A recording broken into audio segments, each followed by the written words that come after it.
Nasıl problem var ki burası? Həll edəcəksən, hə? Hə, Hə? hə. Deyirəm ki, gedək evdən çay içək də. Niyə narahat edirsiniz ki, istəmirlər? Çay içmək istəyirəm, değil mi? İçmə bura, Bir stəkan çay. içmə. Bir stəkan çaydan nə olacaq ki? Çox şey olacaq. Özün çay içmək istəyirsən? Yox, içmək istəmirəm. Mən heç vaxt elə şey eləmərəm. Neynəmək istəyirsən bəs? Niyə hərəkət edirsən ki, elə? Söhbəti pis yerə aparırsan. Mən aparmıram, sən aparsan Aga pis bir yerə. de çayla ne olacak?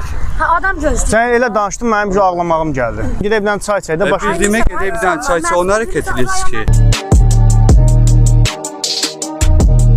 Nə? Sən gəlin bura, canım. Eləyəcəm söhbətdən, Sən gəlin bura, canım. söhbətimi yekunlaşdıraq, eləyəcəm sən.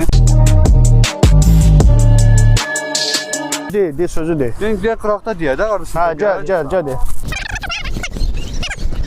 Anası var, cadı var, qardaşı var, onu hərəkət edirsiniz. Sən bura gələk də, gələk. Sizin bacınız yoxdur. Mənim xoşuma gəlmir şəxsən. Sənin də xoşuna